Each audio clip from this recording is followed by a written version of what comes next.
Welcome to the space where we reveal our personal humanity to reconnect with our shared humanity. I know I say this every episode, but I am literally so excited that I could cry that we've got Danielle Roberts, future of work consultant, anti-career coach. And as an aside, she and her wife, Shay, are literally the best web designers I've ever worked with since I started my career in 1998. So welcome, Danielle. How are you? I'm good. Thank you so much for having me. How are you? Good. I'm good. I'm here with you. So, I mean, like, and we get to talk, which is nice. So future of work consultant and anti-career coach. So if I were a 6-year-old child and you were going to try to explain to me in a way I could understand what that means, what is it? I love that question. So, when you're 6 years old and your teachers and your parents ask you, what do you want to be when you grow up? They ask you that question and then they react to what you say. When you're 6, you say, I want to be an astronaut. I want to be a firefighter. I want to be an artist. And the adults in your life, they either say, great job, or they say, oh, there might not be any money in that. You might want to change your mind. And those decisions inform every step that you take in school, in your career, throughout your entire life, because belonging is a fundamental human need. So the work that I do works to undo all of that programming we've taught about what success and happiness look like Yeah. and make sure that it aligns with who we are and our unique values and the impact that we want to make in the world. So I was thinking about when I was 6 and I knew what I wanted to be. I wanted to be a large animal vet. And the goal was to have a stable with a different horse I could ride every day of the week. And I remember, I'm not going to call them out because I just don't want to cause myself any problems. There were several relatives that were like, that takes a lot of math and science, and that's really not your strong suit, and blah, blah, blah, blah, blah. And when you talk about it in informing you, it really does, because you and I both know that psychology says by the time you're 6, your personality is set, right? Well, who's surrounding you at 6? Your It's really parents, your family and friends. teachers. Yep. Yep. Yep. So I love the undoing part, right? Because I feel like I've been in a constant state of unlearning. How did you get to that point where you were like, it's the conditioning, it's the mindset shift that I really need to unravel? Yeah. That was a decade-long question that it took for me to answer. And it started when I was 23. Prior to that, I had been high achiever in school, graduated second in my high school class, graduated summa cum laude with both of my degrees in school while running clubs, while working 3 jobs. I always stacked my plate a mile high, wanted to climb the corporate ladder. My first job in agency, I was working in Philadelphia.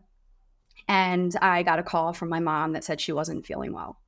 And 9 weeks later, she had passed away from cancer. And I had 3 days of bereavement leave, found myself back at my desk. And I was just like, everything is operating like normal. Like, I didn't just go through the most traumatic loss. And I'm just supposed to jump back in and put a mask on and pretend everything's okay. So that is kind of what started the mindset shift. And I said, you know what? Maybe it's just the container, this box that I'm in agency life that's known for not great work-life balance. So I said, I'm going to find a job close for home, close for my dad. And it was perfect on paper. 4 years into that, massive issues with toxic leadership. So I said, all right, maybe I just need something that's remote so I'm not exposed to this toxicity all the time. Did that again, made that switch, and then worked my ass off throughout the entire pandemic just to get laid off right after. Mm, And yeah. at that point, I had moved 1,000 miles away from all of my friends and family 1 month before. So I was in a new spot, no support system, no paycheck. And I was like, well, now what? I've been just like jumping from box to box, thinking that something in my environment would change. Maybe it's something within me that I need to change. Maybe I've been chasing this dream job that doesn't actually exist, and I need to change my relationship with work. So that is how my mindset like really changed over the course of a decade. Yeah, and I'm literally choking back tears because I don't think I ever heard the story in that framework. And let me just say I'm so sorry for your loss. And Thank you. I and I don't know if you can hear this now but just put it in your pocket when you're ready for it. But I always believe death is just a change of address, right? So if you could imagine your mom's looking down on you, do you think she's proud of you, and how do you know? Absolutely, because I talk to her every day and I feel her with me every single day. If you told me that a year after she died, I would be like, kick rocks. But now it's like I actually look to her for guidance Yeah. and like try to access my inner knowing through conversations with her. So yeah, I know that she would be proud. Yeah, I mean, I agree. I agree. And to be fully transparent, Danielle not only worked on our website, but she's a member of our cohort, and we work on things together as well. So I knew your mom had passed, and we've talked about spirituality, and I really, really, really talk to my grandparents all the time. And my grandmother, who passed away January 1st, 2016, she said, when I transition, or when I go to heaven, you're gonna know it's me, because I'm gonna be pinching your ear. I'm like, okay. I don't know what that means, but all right, Graham. But yeah, and going back to the corporate piece. So I remember I had two defining moments in corporate, and I'm not going to mention the corporation. You can research it. I've said it before, but they distribute this podcast, so I am not going to poke the bear right now until we get millions of listeners.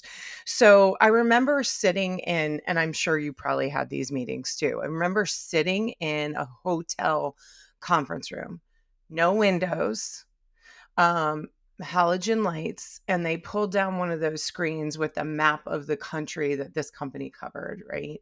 And each region was divided, like the country was divided into regions. Most of them were, excuse me, all of them but one were white men. The other one was a Latinx gentleman. And I remember looking at it, because my goal was like climbing the corporate ladder. I'm going to be a CEO. I'm going to do all of this, right? And I remember thinking to myself, so is there no room for women at the top? That was the first one. And then the second one was, I had saved up all of my vacation days for Brian's and my honeymoon, right? So I had 2 weeks of vacation days, and we had chosen to go to Tahiti for a honeymoon.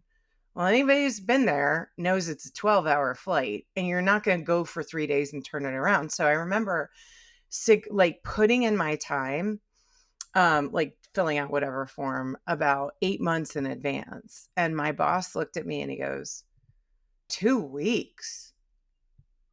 I only took a weekend. Why are you taking It 2? sounds like a you problem.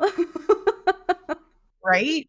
Right? So, when you work with somebody, who's in that kind of toxic situation and doesn't have a way out, or, I don't know. Yeah, doesn't have a way out, has lost hope, what would you say to them? I tried to fight a toxic position from the inside out. And the first thing you need to understand is that you are never going to be able to change the culture of that place. You have precious energy. So, what energy you do have, focus it on getting out of that toxic situation as quickly as you can. Find the low hanging fruit in your network. Literally go through every contact in your phone if you have to and say, I am looking for a new job. Here are my skills. Do you know of anybody hiring? Do the same thing with your LinkedIn connections just to get out of that headspace, because it's really difficult to make grounded career decisions and sound career decisions when your nervous system is in fight or flight like that and your dukes are up and you don't know left from right because you're being gaslit all over the place. Um, but I can say with certainty, because I've been in that situation, that there is hope. And as long as you stay true to what you know is right, you will find yourself in a much better situation. It will require some healing afterward, because those toxic environments do give you some trauma, like actual PTSD in some instances. So give yourself grace and realize like the next step doesn't have to be the career move where you have everything figured out and you found a quote unquote perfect environment, because that doesn't exist. Just say, I need to get myself back to a baseline. Yeah, I mean, I love the healing piece because as I was listening to you, um, when I got laid off in 2009, I was 200 pounds overweight, would drink a um, venti red eye, which at like 2 o'clock, which for those of you that don't know, a red eye, or excuse me, it was called a black eye, actually. It's a large coffee with 6 shots of espresso in it. And I would drink that thing, 6. six.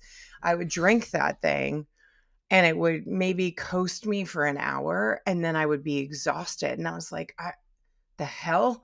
I'm 26. Like, I no, I was actually in my early 30s, but that's still not old, you know? And what I realized was it was contributing, obviously, the stress of the environment was contributing overall to the stress of me. So, yeah, I really think that's a healing piece that trauma healing has to be integrated. And the other thing is, and I know Danielle and I have talked about this, healing's not linear, you know? So my process of healing may be different from Danielle's, may be different from Cecily's, may be different from Bill's, right?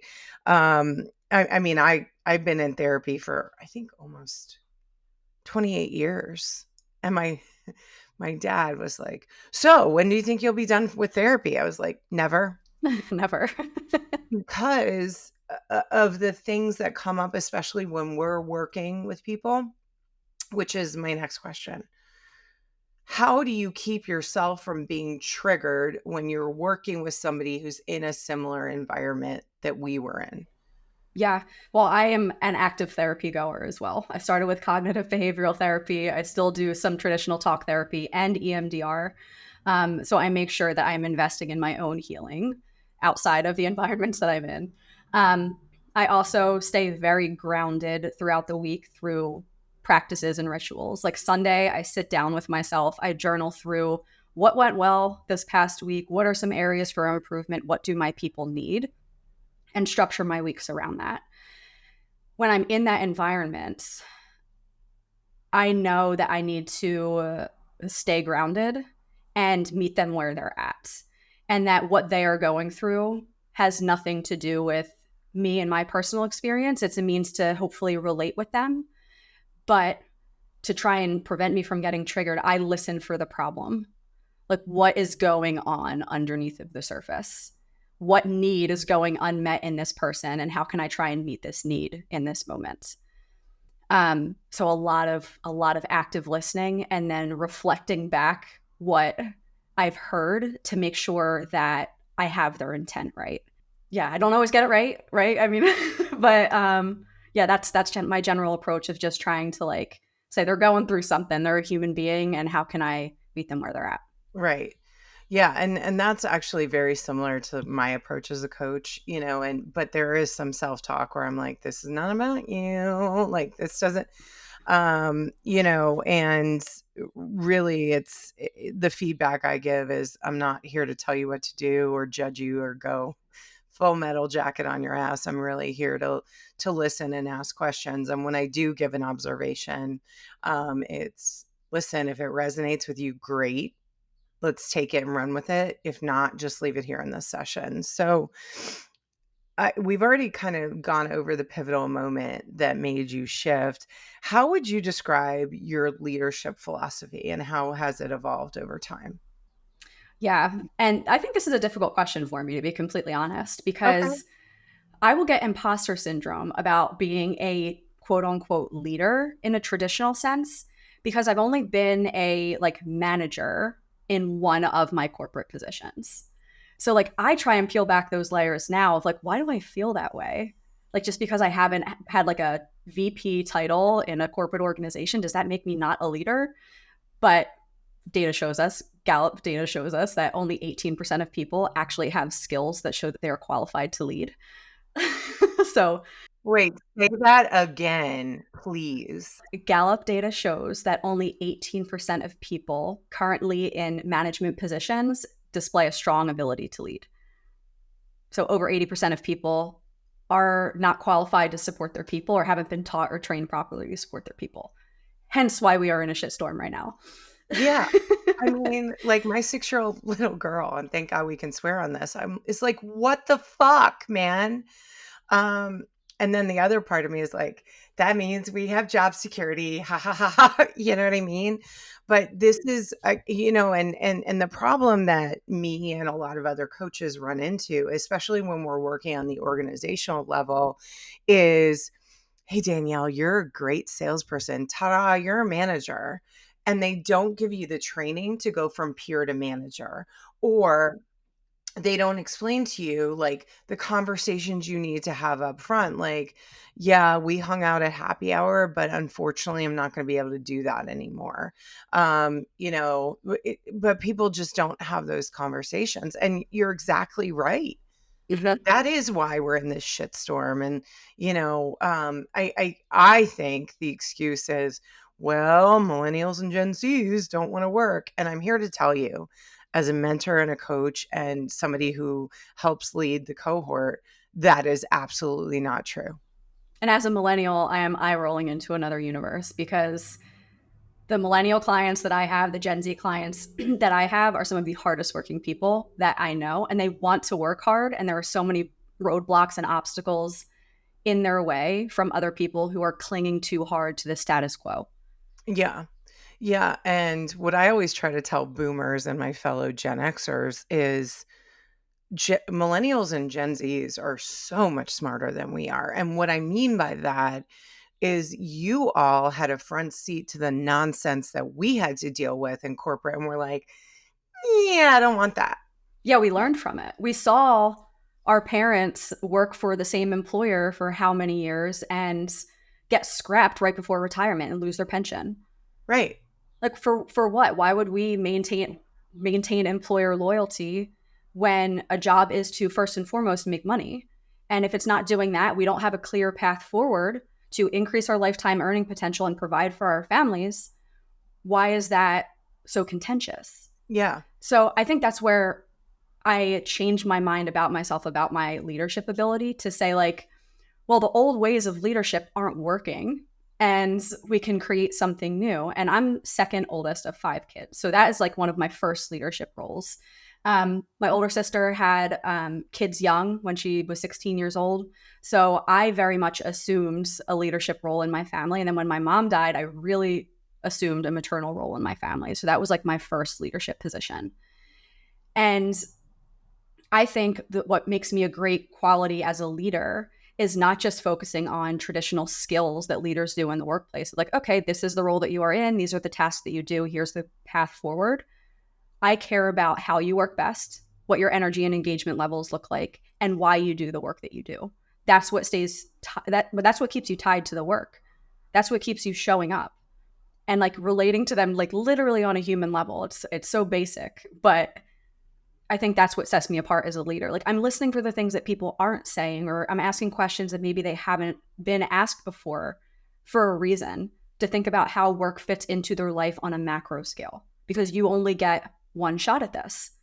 If depending on what you believe in, right? Like you only like this is the one human lifetime that you have right now. How are you going to express the very best parts of who you are in your work? What are you not getting out of your work right now? How can I help you, whether that is within this workplace or in the next one? That is a role as a leader, not to box them in. Yeah. I mean, I literally love that. And I always say that's like listening between the lines, because 90% of all communication is nonverbal. So what are, some of the questions that I ask, and we've gone over this, is like, what's your energy telling you? What's your body telling you? What's your emotions telling you? And 70% of my client base is white cishet men. So they'll look at me like, that's a soft skill. I'm like, first of all, let's change that because it's a crucial skill. Um, and number two, if you don't think empathy, compassion, and love, and when I say love in the professional sense, I mean mutual admiration and respect, are not qualities that the future leaders of work are demanding, not asking, demanding, you're going to be left behind. So for me, my leadership philosophy is to create belonging. So what I mean by that is first belonging within myself, how I manifest in life, and then from there create belonging wherever I go. Um, Now, creating belonging wherever I go, it also doesn't mean I'm soft on my boundaries. Like I'm not going to let people walk all over me, you know. But in terms of like, do you have a mantra that guides your work? I mean, I do my little affirmations every morning in this little journal. And a lot of what I write down is like, I am capable, I am worthy of success. And I repeat those things to myself often. Um, as it relates to my work, what keeps me going is that I'm on a mission to create a more human first future of work. Because soft skills, like you said, people can scoff at them and say, like, oh, that's a soft skill. But the soft skills are what's consistent as technology changes across the board, your ability to communicate and problem solve and resolve conflicts. So the data even show us now that the people who have soft skills are the ones who stay at their employees longer or their employers longer. And that it's just skills that you bring into the workforce and in the rest of your life. So they're anything but soft. Yeah. Yeah, that's why I call them crucial skills. I love that. Yeah. You know, and so for conflict resolution, let's kind of hang there for a little bit. So, how do you guide yourself and your clients through conflict resolution? Do you want to work through an example? Sure, I'd love that. Okay. Do you have a specific one in mind? So for me, conflict resolution starts by coaching each individual in the conflict. Like, what do you want to get out of this? Why is this so contentious? Why are you labeling this a conflict? Conflict is a healthy thing. Now we won't go into the ins and outs of our family dynamic, but conflict for me as a child was you're too loud, you're too sensitive, what you're saying is right, but your timing is terrible. So I was always, and then I realized that conflict, especially in like the corporate setting or in organizational settings, is really a risk analysis, Mm-hmm. right? Maybe what you're conflicted about is something that's been under the surface that if you don't talk about it and bring it to light could cause problems down the road, right? So why is it a conflict? Is it what's the why behind the what? What is it that's making you feel conflicted? And I'll be honest, when I first went into corporate and like my bosses would correct me, I would feel like, when I was in kindergarten and the nuns would yell at me and I'd be like, oh my God, what did I do? The shame and the guilt. Right. And thank you, Catholic Church. I appreciate that so much for driving that home. Talk about another toxic organization, but we won't go One of them. there. I think I already did. Um, But yeah, so that's Yeah. that's kind of what I was thinking. I mean, I'll give you an example of a conflict that I dealt with. So there is a university here in Philadelphia. The head of engineering called me and was like, "We got a referral about you from the president and the provost, and we heard that you're awesome." So I meet with him and he's like, "The biggest challenge I have is I've got these two engineers that hate each other. And the problem is we're going through a merger, and they're really smart. They're really great. They've been on the team together for 20 years, but they hate each other. So, well, I said, I can't guarantee this, but some of the exercises we have in team building are really a miracle. Like you sit there and you go, did that just happen? So they come into the room the first day. And I will tell you, when I said that to the head of engineering, who has like double PhDs, he rolled his eyes. He was like, oh, okay, Kelly. I'm like, I said, like I said, I can't guarantee it, but I'm going to do what I can to hold the space. Well, we went through Patrick Lencioni's personal histories exercise, which if anybody really wants to build trust in a non-invasive way, this is great. It's 3 questions. So it's, where did you grow up? Um, do you have any siblings? Where did you fall in the birth order? And describe a unique or interesting challenge you survived in childhood. So I always model it when I'm working with a client, especially in team building. And we get to the first engineer, and I'm watching him with my peripheral vision on the guy across, the other engineer, because they were sitting across from each other shooting daggers at each other. And the first engineer says, and my father died when I was 6. So I see shifting, but I'm still looking at him and I'm like, I don't know what that's about, but okay. We get around to the other side and he goes through the questions. The other engineer number 2 says, and my dad died when I was 6. And I'm like, and literally you see the ice melt between them. About a month after, I get a call from the head of the organization, and he said, when you told me it was a miracle, I thought it was airy fairy bullshit. He said, but it's literally made a 180. These guys are going to lunch together. They've achieved more. Like, it's just amazing. And then Isn't it amazing how it's like seeing and honoring the humanness in another person? there you go. There And you a go. lot of people are like, what strategies do I need to apply? Like, what do we need to do? And sometimes it's literally going back to the basics. Yeah. Yeah. I mean, another conflict I can bring up, and then please jump in and interrupt me, was when I was living in Virginia. There was a very large, well, still exists, a specialty eye care practice. So if you went to your eye doctor and they said, Danielle, you've got astigmatism, you would go to this place to get the surgery, right?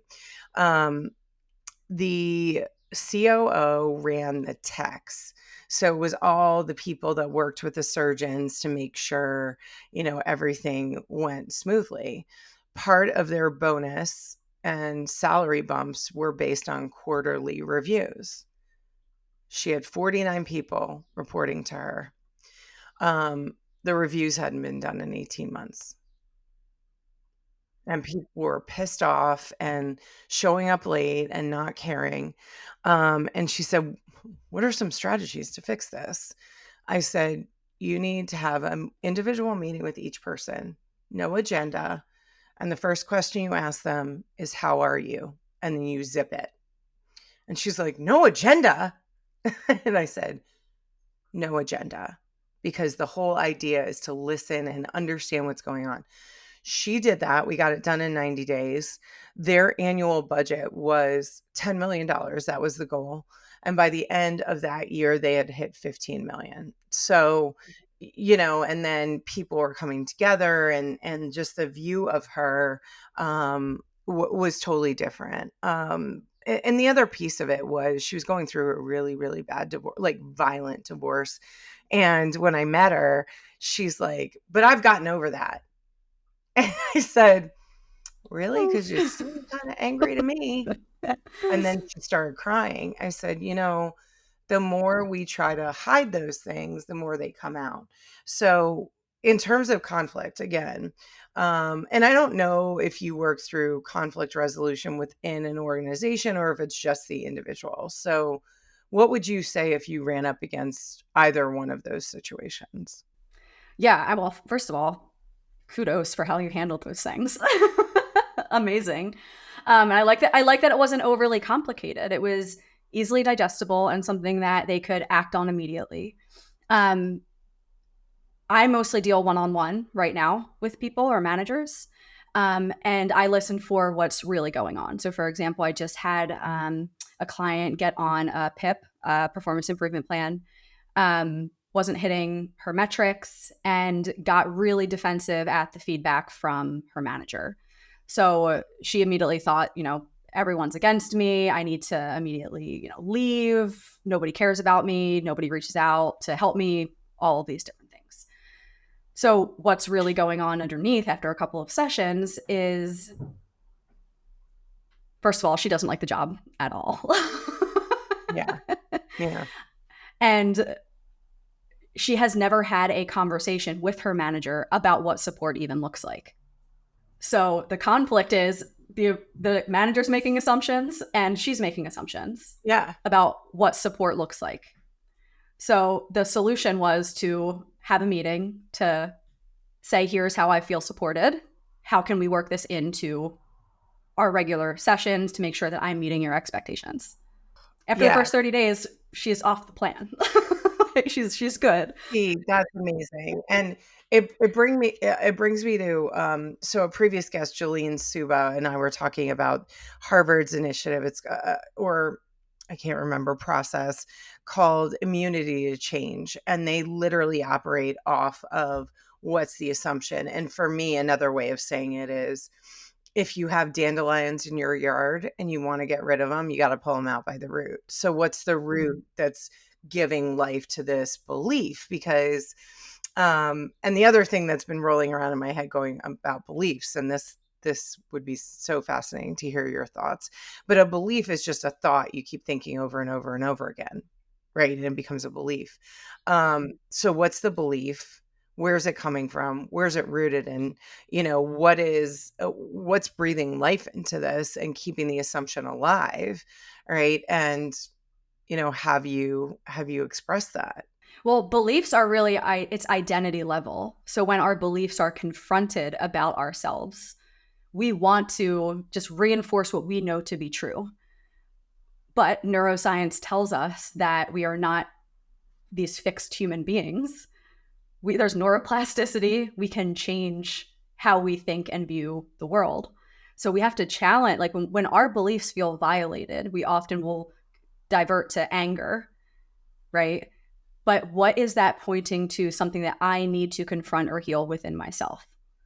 For example, in not even a work environment, I love my work. So I will default to it. And I like pouring myself into it. I love being able to help people.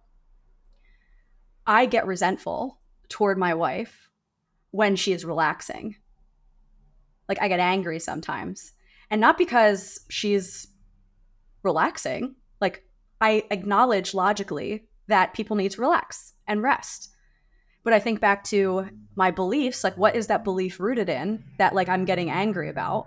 I think back to childhood of my parents coming home from work, and if we're sitting on the couch, we better get up and make ourselves look useful. I actually wish that I could relax like her. Right? Like it's not about her at all. it's about it's about my belief about it. And I think the more that we can be self-aware and challenge those beliefs that we have about ourselves and about the world and say like, where am I getting this wrong? That's when things get better. And Danielle and I have that same challenge, and she beautifully recommended a book called Rest as Resistance, because what happens in my life is people around me, very close to me, will go, "You're doing too much. You need to rest. Doing too much." My brother said to me, "When you go to the doctor and tell them you're fatigued, do you tell them you never sit down?" And then what ends up happening is the universe, God, whatever you believe in, will send something like COVID, which I had for the first time in March, and be like, "We told you to rest. We sent you messages. You didn't listen. So now you're going to lay down for 5 days." And Rest is Resistance is a really, really powerful, powerful book. Definitely get it. And if you don't know, the Instagram is Nap Ministry, which is fantastic. Um, so you said you were talking about neuroplasticity, and I know this. I don't know if this is a logical jump, but I'd love to talk to you about neurodivergence. And because I have a couple members on my team that are neurodivergent, and I know there's a lot of chatter about it. So I was wondering if you could explain what it is, and how having somebody that's neurodivergent on your team is a powerful asset. Now, I will, kind of lay out the way I understand it is there's nothing wrong with you. You're not broken. It's just your brain works differently. In a broken system. Yeah, yeah, yeah. So talk to me about that, and how you see neurodivergent playing a part in the future of work. Well, depending on what level of neurodivergent you are, like it can be classified as a disability in the workplace and you can request accommodations. It looks different for everybody. So it could be ADD, could be ADHD, could be autism, could be a combination of all of those things. Could be that plus CPTSD. So it looks very different for everybody. What I can speak to is my own experience with it, with ADHD, and with the suspicion that I might be on the autism spectrum as well. I view it as a way that I am constantly like observing myself living my life without actually living my life. I am constantly analyzing and dissecting the things that I am constantly doing without just doing them, which is an interesting experience. But for someone like me, who has ADHD, and I have a sneaking suspicion that I may be also on the autism spectrum, what that would look like in the workplace for me is having concrete takeaways from meetings. So, like having something actually like, okay, I need to do X, Y, and Z by what date and why. I need like the purpose of like the why.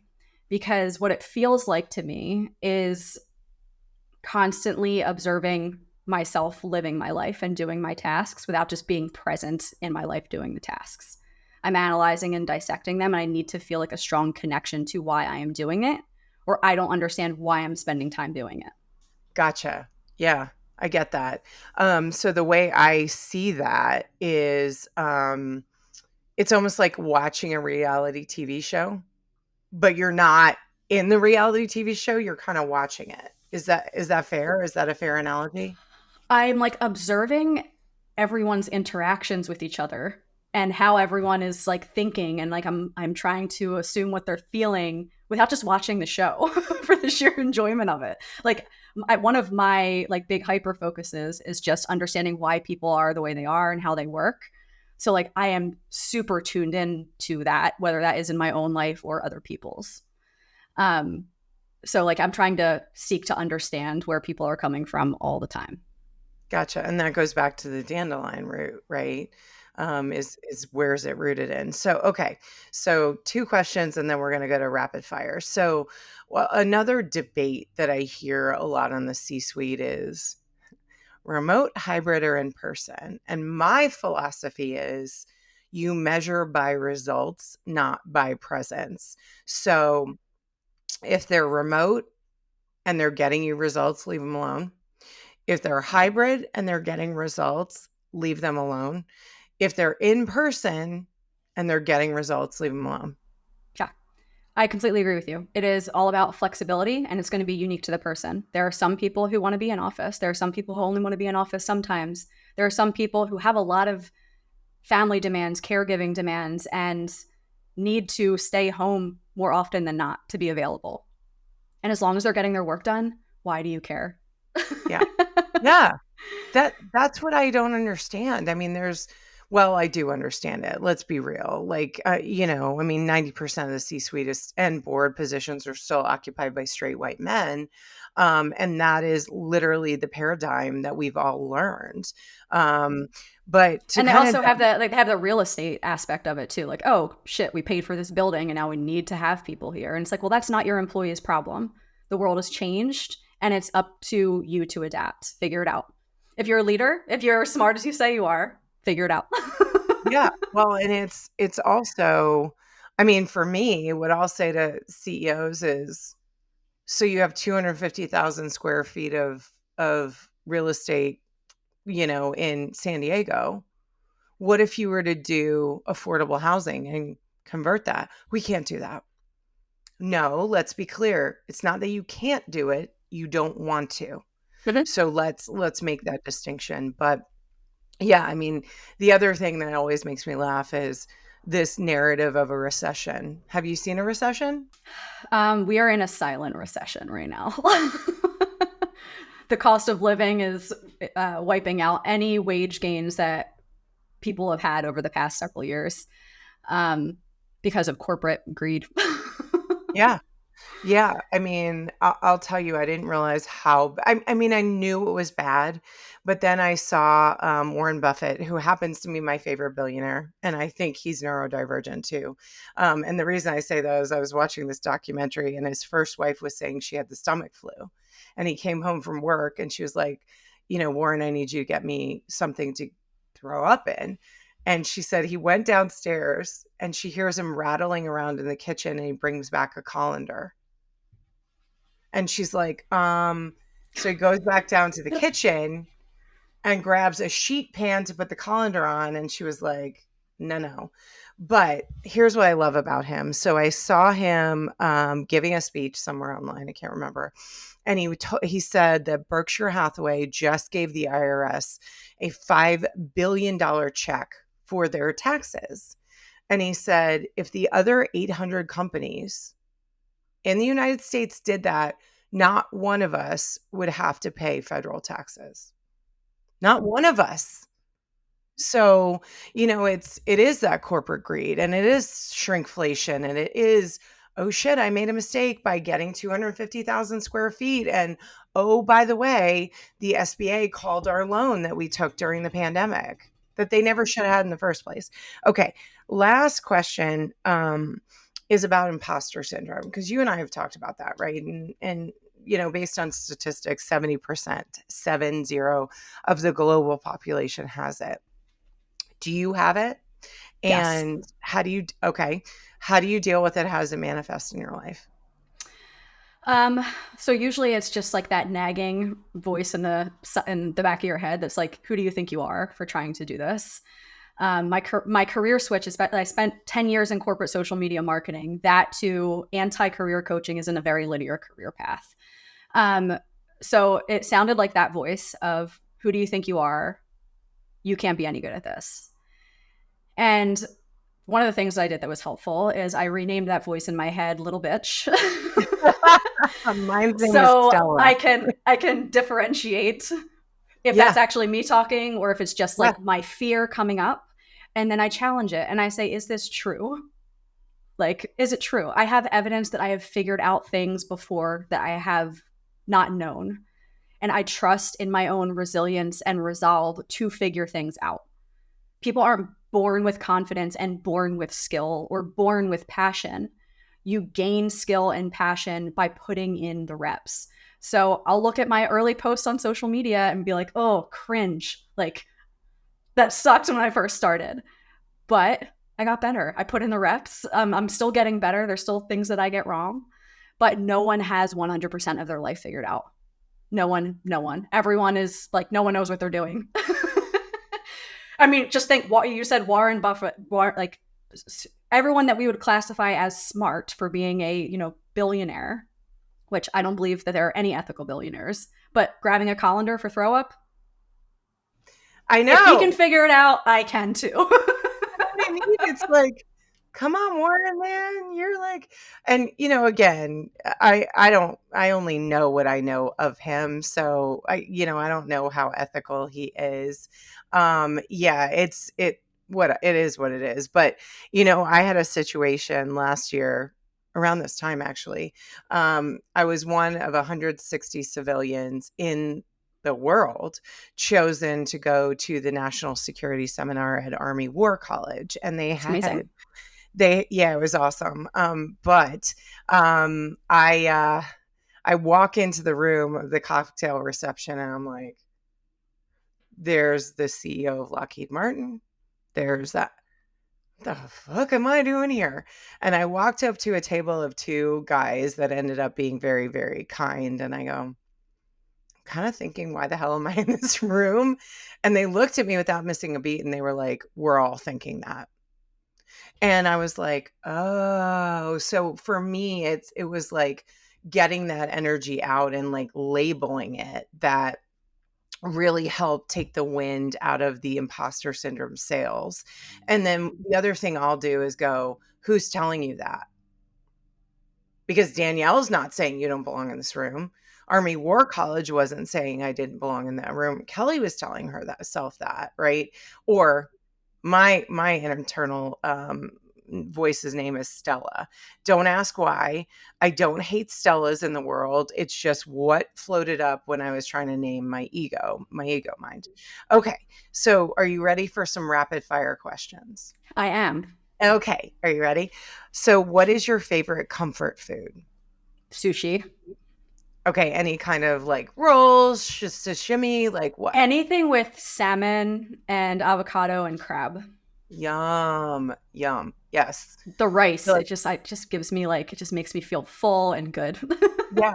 Yeah, so this is a weird thing, but is it the mouthfeel, the texture? Because a lot of times for me, comfort food has to be, like, soft, like pasta or bread, things that don't do well with my system, but is it a mouthfeel thing? Yeah, I would think it's like more of just like the satiated feeling afterward. Got it. Got it. Got it. Got it. Okay, what books are on your nightstand? I'm currently rereading Untamed by Glennon Doyle. I've got Meerbott's Fables on there, and Creative Way of Being or Creative Act of Being. Yeah. Yeah, that's a great Trying to lean one. into my creativity a little bit more. Yeah, and if you haven't read it or you have read it, reread it. Big Magic by Elizabeth Gilbert. I've got that one right over here. It's so good, and I actually feel like I need to revisit that. Okay, what songs are on your playlist? One of the ways that I experience adventure in life is I love listening to my Discover Weekly playlist every single week on Spotify. Every single Oh, Monday, they okay. release a new playlist. Yeah. So I'm constantly discovering new songs on there, and I'm really loving Said the Sky, Yost, and Betty Who. Ah, I love Betty Who. It's funny because our chief communications officer slash marketing person is listening in the background, Cecily, and she just messaged me. She's like, "Oh my God, I do that too." And one of my there's so many great things about Cecily, but on Friday she'll be like, listen to this," and I may massacre this artist's name, and forgive me if you hear this, or if you hear this, please spread her on the podcast. Chinchilla. I think did I say that right? Hopefully I said that right. Little Girl Gone. Yes, I love Little Girl Gone. I love that. And it's my angry anthem, like and of course I'm getting a message saying all of her songs too. And yes, I have listened to some other songs like what is it? Chalk Outlines, and I think there's one called MF Diamonds, I think. But I'm not sure. I'll have to listen to the entire album. I do have a lot of like Pride albums on repeat too, because it is Pride Month. So trying to listen to those queer artists this month.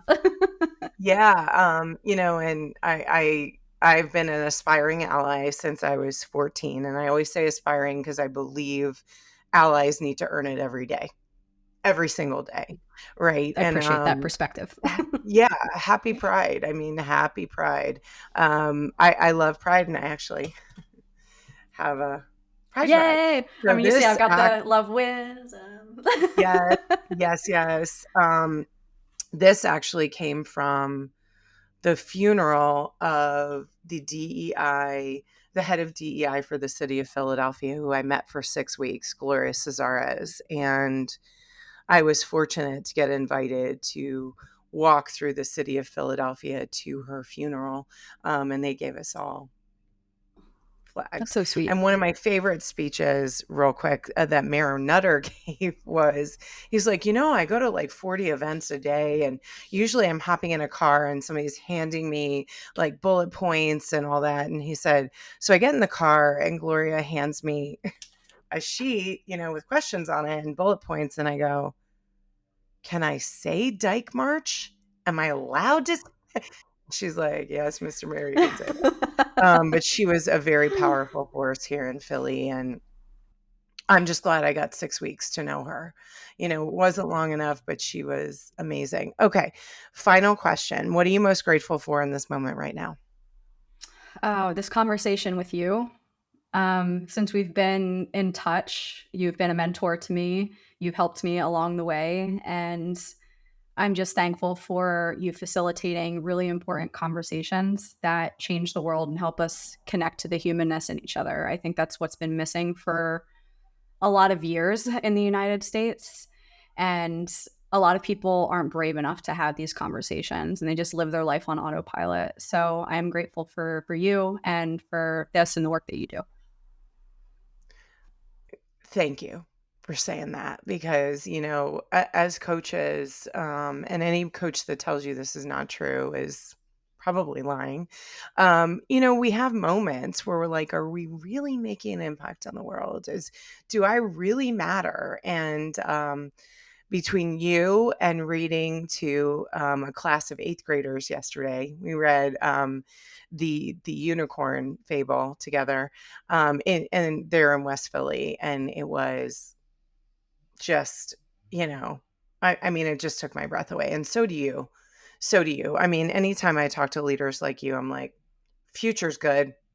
We're good. I honestly think that Gen Z and millennials are gonna save our world, and anytime I meet you, whether it's you or my nieces and nephews who I constantly apologize to, I'm like, "Sorry we left you a shit show. How can I help fix it?" But yeah. All right. So if anybody wanted to get in touch with you, whether it's an interview, because I know you do a lot of great interviews and have had a lot of exposure, which makes me grateful that you're willing to come on Hidden Human. How would they get in touch with you? You can find me online at danielleroberts.co, or you can find me across socials at I'm Danielle Roberts. Okay, great. And follow her. Listen to Danielle's content. It is so great. And by the way, Gen X and boomers, follow her and listen, because there are great nuggets that will help you adjust your leadership so that you can not only align with but resonate with the future of work. And it's going to help you stay relevant. It is. Listen to what she has to say. Okay. And thank you to our audience for listening. It's our intention on Hidden Human to inspire you to go out and have authentic conversations to deepen the emotional connections in your life. Thank you so much to everybody, and make it a great day.